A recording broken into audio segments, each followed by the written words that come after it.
I was terrified that if Trump got in again, that America would be a democracy in name only. I felt very clearly from the start of the last administration that we were heading towards authoritarianism. And so I felt I had to do something. The moral of this story? You f*** with democracy, Borat gonna choke a bitch.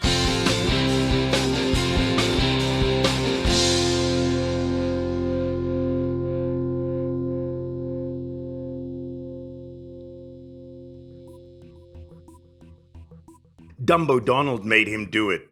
Sacha Baron Cohen really didn't want to make another Borat, so this is not a venal studio cash grab.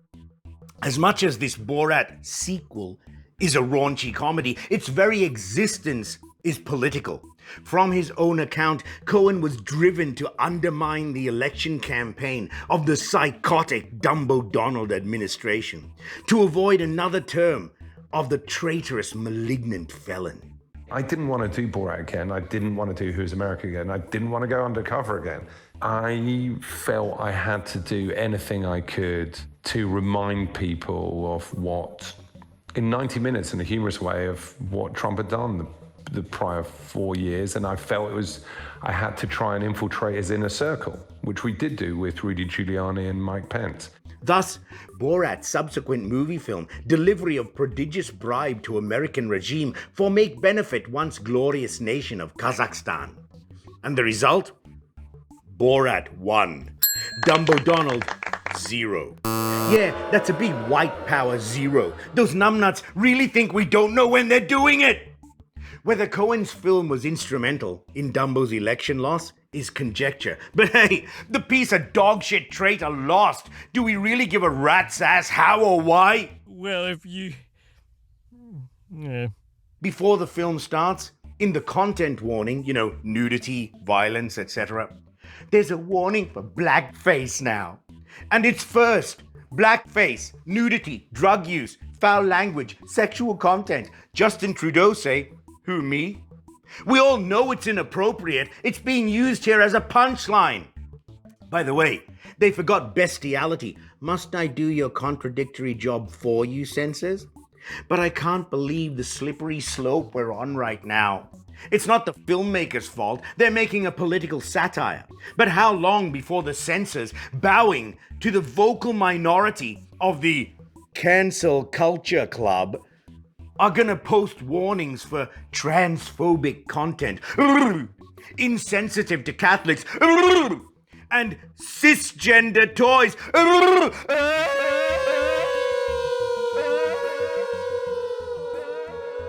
As the full title says explicitly, subsequent movie film follows Borat, Cohen, as he's tasked by the Kazakh premier to offer a bribe to the new American president, McDonald Trump, to get into the dictator club that he pals around with. The bribe, Kazakhstan Minister of Culture and #1 porno star, Johnny the Monkey. Due to his feral daughter Tuta, the excellent Maria Bakalova, stowing away on board the ship and eating the monkey, Borat instead uses her as the gift. Since he can't get close to Dumbo Donald, he opts to deliver her to the vice president, Closet Pence, who was known to be such a pussy hound that he could not be left alone in a room with the womans.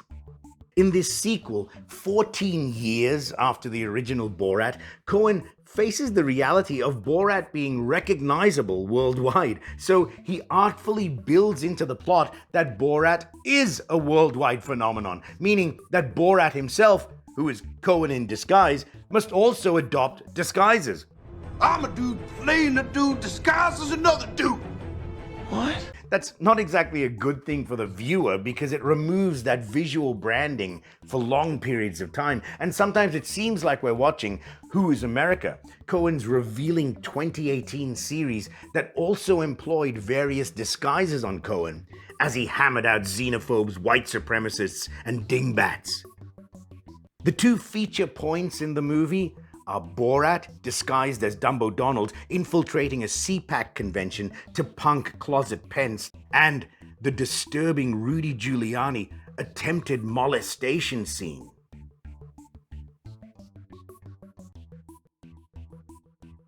Vice President Closet Pence takes the stage and spews an overflowing gutter of contempt for his listeners and for America.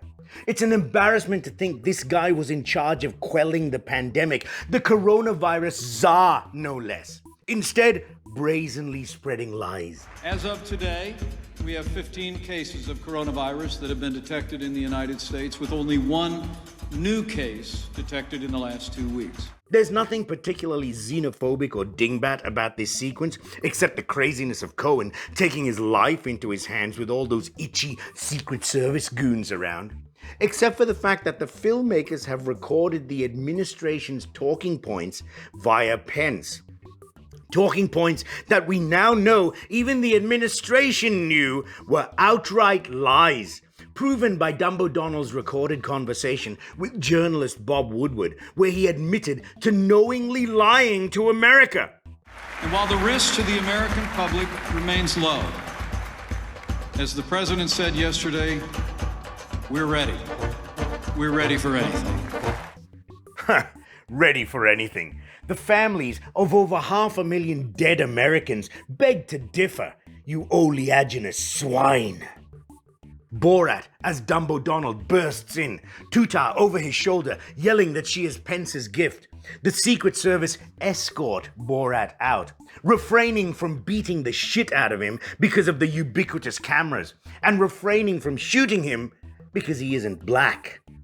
If that smug closet cockholster Pence only knew how Borat retroactively exposed the apex of criminality with his talking points, he would have instructed his big, sexy, proud boys to have done both. Is the movie as a whole ethical? Yes. You know, we did it because there was a deeply unethical government in power. And there was no question as to we had to do what we could to inspire people to vote and remind people of the immorality of the government. Political commentator Cenk Uygur described Who is America as funny, but it crosses over to macabre. And this is exactly what happens in Rudy Giuliani's entrapment. Let me first mention the girlfriend voice, that effeminate, obsequious tone that men adopt with their girlfriends or girls they're trying to score. We all know we use it, and we all hate ourselves for it. And that's the voice Rudy is using here, with Tutar posing as an interviewer, openly flirting with Giuliani to achieve this rise in him. At first, we're laughing because it looks pathetic. But then Rudy moves in for the kill with white privilege misogyny and molestation as he gropes Tutar's neck and hips and lays back on the bed to stroke his tumescent penis into impressive erection for the hot chick, or at least try to. At his age, thoughts of when did I last pop that Cialis and will it still be in my system going anxiously through his head. There, I said it. Everyone's been dancing around the issue of what Rudy is doing. He maintains he was tucking in his shirt after Tutar took his mic off. News programs use euphemisms like puts his hand down his pants. But they're all adults, and none of them are virgins, all pretending they don't know exactly every nuance of this sexual interaction. But let me tell you, Rudy's not embarrassed with the hands down pants moment. Nah. He knows that guys are impressed with the fact that he is going for it at his age. What fills Rudy with humiliation till his dying day is that till now, only a few women have heard his girlfriend voice when he's begging them to marry him or when he's molesting them in a hallway. And now, we all get to hear it. I don't think anybody was eating bats. Yeah. Did you ever have a bat? Oh no, I don't think I'll ever to eat a bat. If you eat a bat with me, Okay, I will. can I'll we eat a bat try? with you. You're so funny. Now, there's certainly no crime in trying to get laid, whether you're married or not. And we have to admit that Cohen and Bakalova led Rudy by the nose ring into this compromising situation. What makes this so repulsive is that Giuliani was meant to be conducting a professional interview. And he was coerced so easily into this trap, not getting but being Also, Giuliani's political party gasbags about family values, and every one of their hypocrite leaders molest everything within groping distance. I wonder what Rudy's girlfriend Maria Ryan thinks of Rudy tucking in his shirt. But then, who gives a shit what she thinks? This hospital CEO was on Rudy's radio show in May 2020 touting the benefits of hydroxychloroquine as treatment for COVID. Again, she's a hospital CEO and she's actively getting people killed. Fuck this malignant cow and fuck their sham transactional relationship. Borat bursts in shouting, Put down your crumb! She's 15. She's too old for you. Why are you drinking? No, she's my daughter. Please, take me instead. Take my anus. This story hit the news cycle on the day that Rudy was meant to be promoting the presidential debate, and instead, Borat had Rudy against the ropes, defending himself against a potential statutory rape.